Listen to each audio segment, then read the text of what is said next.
केटा ओ हेर त सुरजको घरमा त पुरा झिलिमिली यार आम्मा यहीँबाट सुरु गर्नु पर्यो यार ल निकाल त मादल निकाल अब पहिला यसो गर पहिला चाहिँ हेर दिनेश पहिला त नाच्नु पर्छ है ल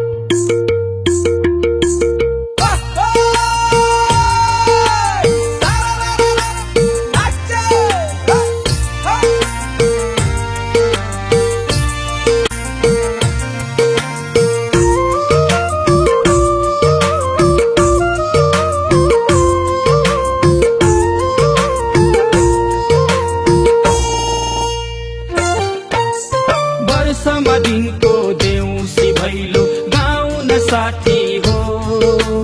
संस्कृति हाम्रो जोगाई राखौं संस्कार पुर्खाको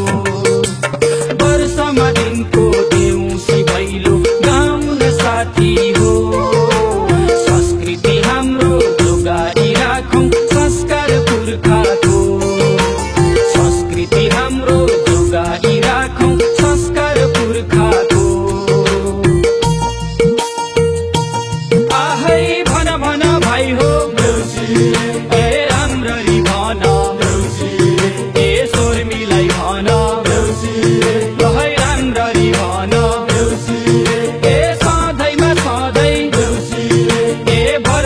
दिन को